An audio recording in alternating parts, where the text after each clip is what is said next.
Bien, bonjour à tous. Aujourd'hui, une vidéo. Alors, ça faisait longtemps que je faisais plus de vidéos sur les couteaux. Et puis, je me suis dit, quelles sont, quelles sont les raisons d'acquérir un couteau de poche pliant de la marque Opinel. Alors, vous allez voir, il y a plusieurs raisons à cela d'acquérir ce fameux couteau, on va dire légendaire, hein, et qui a fait ses preuves.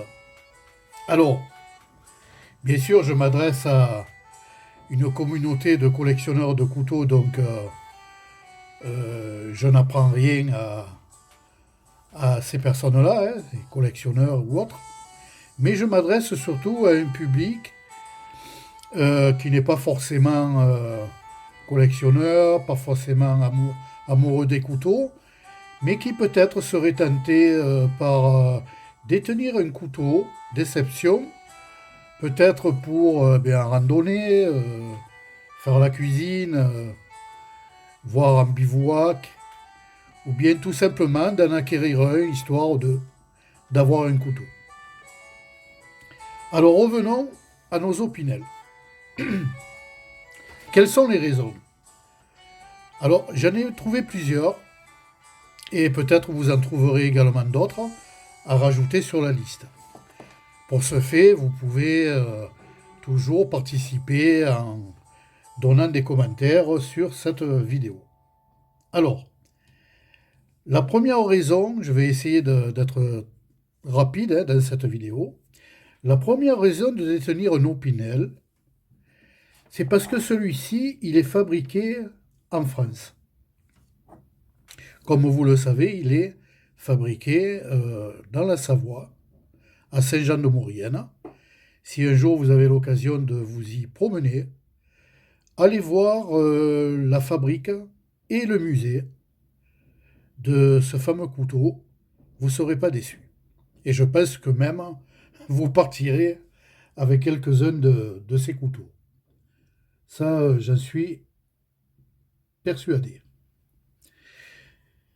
Maintenant, passons à la deuxième raison. Ce sont ces aciers. Alors, comme vous le savez, je vais en prendre un là. L'acier inoxydable, tout d'abord. Voilà. Alors, l'acier inoxydable, pourquoi? Parce que celui-ci, c'est un 12C27 en fer, hein, en inox. Et il a élaboré, bien sûr, en Suède, mais par le groupe Sandvik. Donc, vous le savez, hein, le groupe Sandvik a une notoriété mondiale. Et puis, donc, l'inoxydable, eh bien, parce que il représente moins d'entretien dans un milieu humide, donc moins fragile à la corrosion. Voilà. Mais qui, toutefois, pour l'aiguisage, nécessite un peu d'huile de coude. Voilà. Autrement, c'est un excellent couteau, une excellente lame inox qui ne craint pas trop de rouille ou d'oxydation. Voilà. Ensuite, bien entendu, vous avez un autre acier qui, lui, un acier au carbone. Voilà.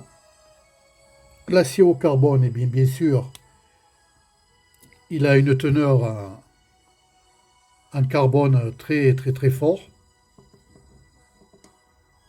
Voilà, je vais essayer de... Voilà. Très très très fort. Mais par contre, c'est de l'ordre de 0,90%, hein, le carbone ici. Il est élaboré en Allemagne, mais il est parachevé donc en France et fini par Opinel. Voilà. Alors, l'acier au carbone, il est très bien pour l'aiguisage, hein, parce que le fil de la lame carbone en fait, elle est moins résistante, hein. Donc ça nécessite plus souvent de l'affûter, mais avec de la facilité par rapport à l'acier inoxydable. Mais aussi, ce que je voulais dire, c'est que l'acier au carbone, attention, attention à la corrosion. Voilà. Donc dans un milieu humide, si vous ne le séchez pas, si vous le graissez pas un petit peu et le protégez de, par exemple, des embruns de la mer ou bien de l'humidité tout court, il va certainement rouiller. Voilà. Donc c'est la seule différence.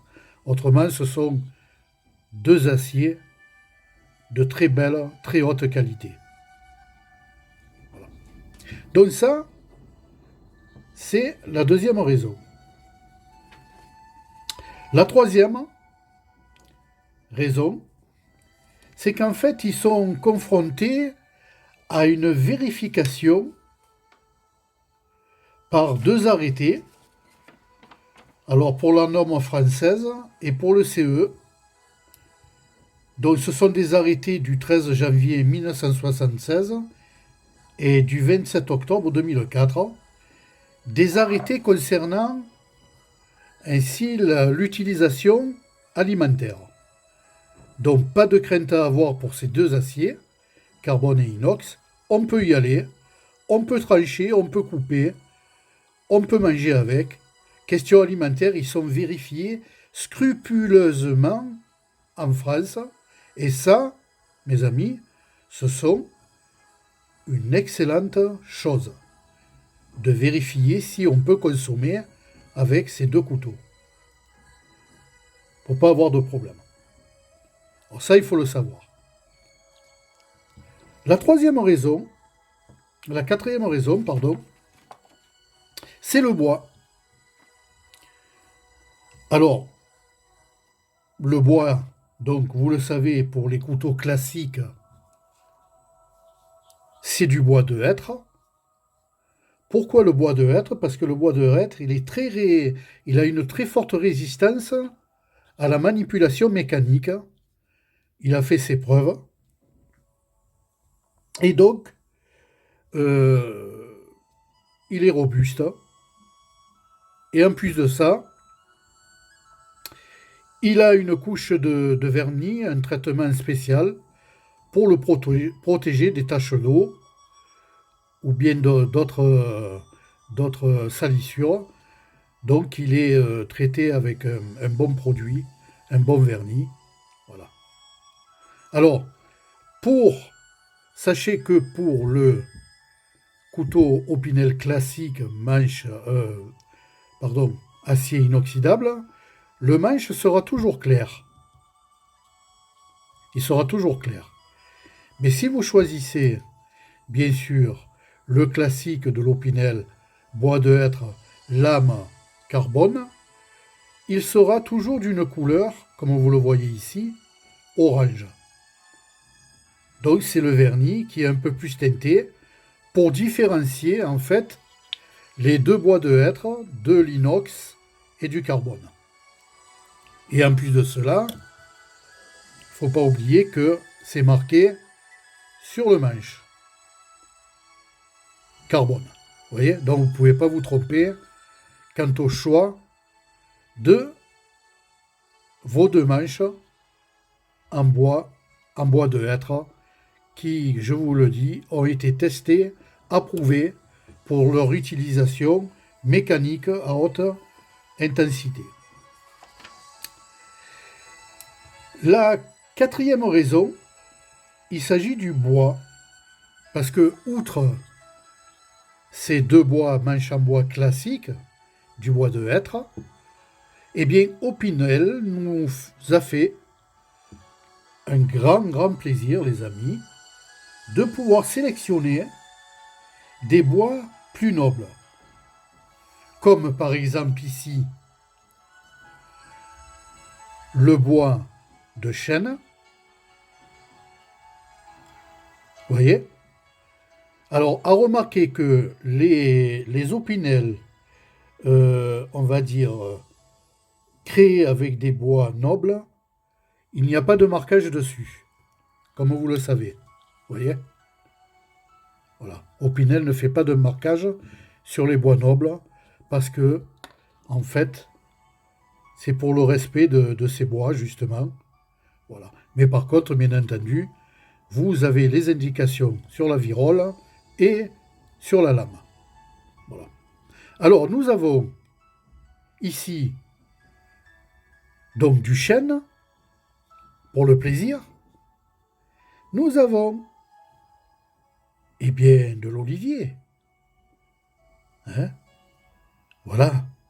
Toujours pour notre plaisir de posséder un opinel avec du bois noble. Nous avons du noyer, pour ceux qui préfèrent la teinte foncée. Vous voyez? Alors, on ne voit pas très bien peut-être là. Voilà. Nous avons du noyer, regardez. Le noyer est très, très joli aussi. Hein?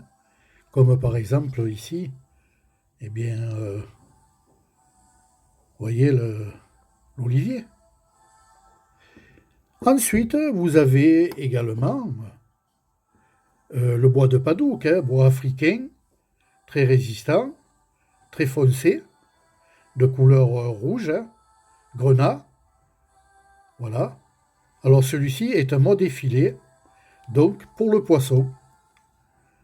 Donc, on se rend compte qu'au Pinel, dans la série des effilés, eh bien, a fait quand même des couteaux pour le poisson, notamment, très utile, ou pour trancher très fin du jambon de Parme ou du jambon cru. Voilà, très efficace. Alors celui-là, il a servi, hein, vous voyez là. Voilà. Les couteaux, il faut s'en servir. Voilà. Nous avons aussi le bois de buis. Voilà. Le bois de buis qui est légèrement de couleur jaune citron. Hein. Voilà. Très atténué, mais excellent le bois de buis. Hein. Moi, j'aime très bien le bois de buis. Hein. C'est le bois de la région Provence, hein, Côte d'Azur. Même en allant sur la Drôme, il y en a énormément. Voilà. Et quand on le travaille, il devient de cette couleur. Très, très, très joli. Alors, nous avons évoqué, les amis, déjà 4 raisons d'acquérir un opinel. Nous avons vu qu'il est fabriqué en France. Nous avons vu les caractéristiques des 2 aciers, inox et carbone. Nous avons vu qu'ils sont vérifiés pour la conformation alimentaire. Nous avons vu les classiques en ce qui concerne le bois et les bois d'exception. Alors bien sûr, dans les bois d'exception, il n'y a pas tout là, hein, parce que moi, je ne fais pas une collection, mais vous rencontrerez aussi l'ébène, le platane, il y en a en marqueterie, il y en a aussi en corne, voilà. Donc, ça dépend de votre choix, et Opinel nous laisse dans ce domaine eh bien, un grand choix dans les manches de ces couteaux-là. Aussi, la 5e raison que je vois, c'est la virole. La virole tournante. Voilà. Alors, cette virole que vous voyez ici, là, qui est pivotante, tournante, eh bien, elle a été ajoutée en 1955 et inventée par Marcel Opinel. On appelle ça un système virobloc. Voilà. Il est breveté en plus. Donc c'est une marque brevetée qui ne peut être copiée. Voilà. Et donc qui coulisse elle-même sur une virole qui est fixe. Que vous voyez, si je tourne un peu là, vous voyez à l'intérieur. Donc celle-ci coulisse sur une virole fixe qui est elle-même ici à l'intérieur retenue sur le bois par un petit clou, un rivet en acier inoxydable. Donc j'ai entendu des absurdités sur YouTube en disant que, en fait, la virole ici tournante était uniquement sur le bois de l'Opinel. C'est faux. Comment voulez-vous que la virole tournante, là, glisse bien si on la met sur le bois? Donc c'est pour ça qu'Opinel a fait deux viroles. Une fixe intérieure et une tournante, pivotante, au-dessus, pour avoir la facilité de la manipulation. Voilà. Je pense que ceci étant dit, ça rectifiera les pensées un peu mauvaises qu'il y a sur la virole. Donc dans les années 90, un blocage de la lame en position fermée a été créé. Donc vous voyez, par exemple, ici je l'ouvre. Voilà. Je ferme ma lame.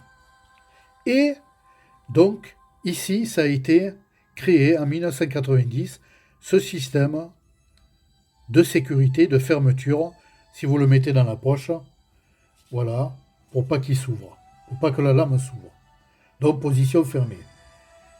Et bien sûr, ça s'est généralisé sur tous les modèles à partir des années 2000. Voilà.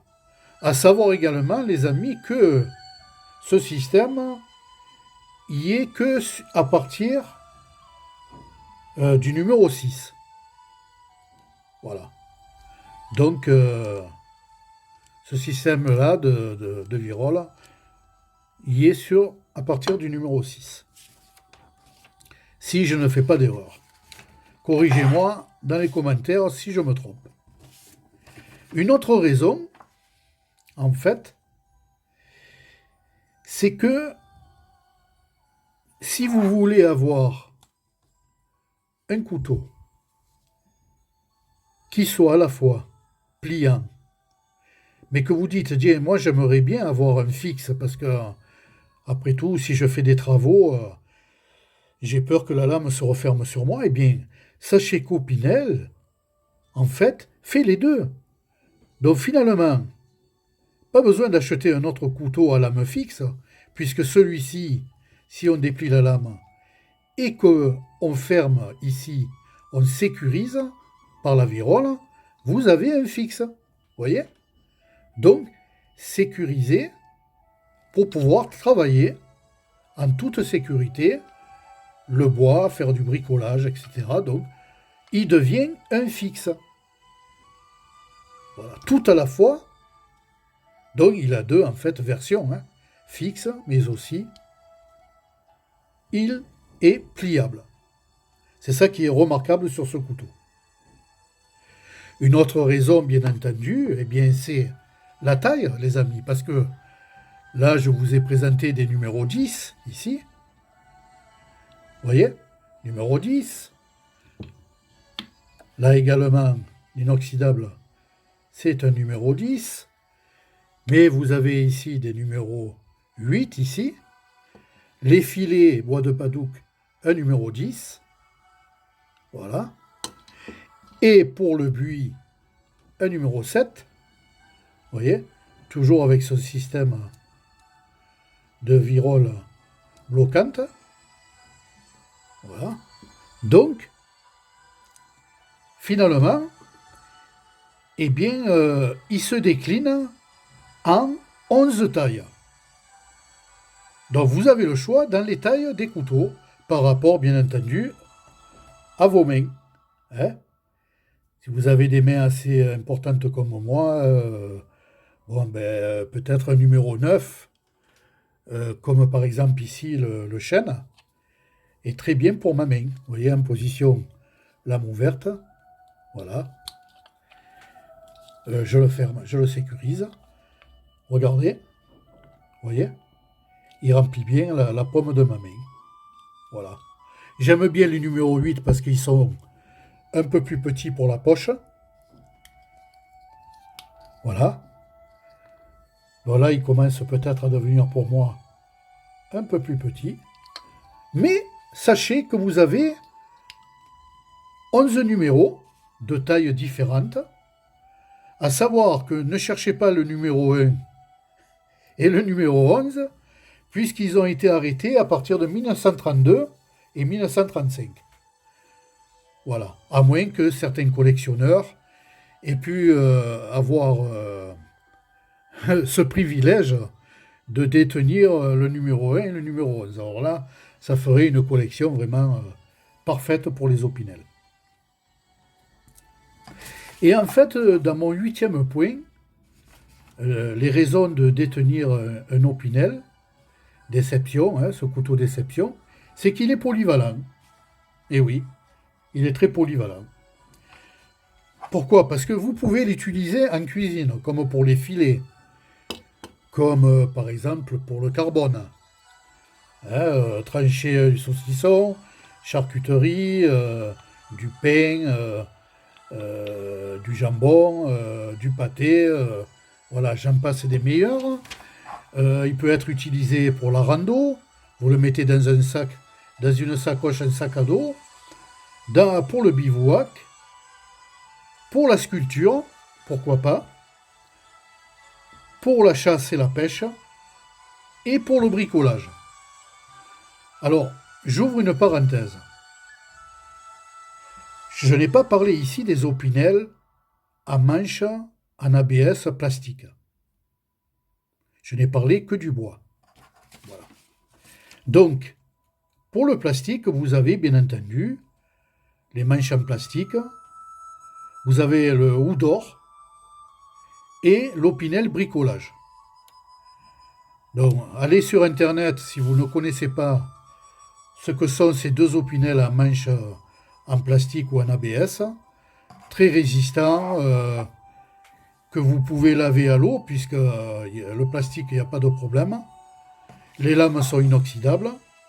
Un est fait pour le bricolage, puisqu'il détient deux têtes de tournevis, cruciformes et plats, qui s'enclenchent sur le manche, et un Houdor, bien entendu, avec le phare style et le sifflet, qui est considéré pour les bivouacs également, et que voilà. Donc c'est pas trop mon style à moi. Je préfère les manches en bois, mais comme vous le savez, le goût et les couleurs, ça se discute pas. Voilà. Mais sachez une chose, c'est que merci Monsieur Opinel, de nous avoir jusqu'à présent offert un panel de différents Opinel pour notre plaisir, qui soient en carbone, qui soit en acier inoxydable, qui soit en bois de hêtre classique ou qui soit de bois déception, tel que je vous les ai décrits, eh bien un grand merci Opinel. Et c'est peut-être pas fini. Il faut espérer qu'Opinel innove encore et toujours, puisque, je vous le dis, sa fabrique est en France. Voilà. Donc les amis, eh bien écoutez, c'est avec plaisir que j'ai pu vous parler des raisons d'avoir un Opinel chez soi. J'en ai cité bon nombre, mais certainement que dans vos commentaires, vous allez en citer d'autres, que j'ai peut-être oubliés. Et c'est avec un grand plaisir que j'attends vos commentaires. Mais sachez que pour ceux qui ne sont pas forcément amateurs de couteaux, pour les dames qui nous écoutent peut-être, ou des messieurs qui ne se sont jamais penchés sur la question, sachez que si vous détenez un Opinel, eh bien, vous détenez un trésor. Je vous remercie les amis, et à bientôt.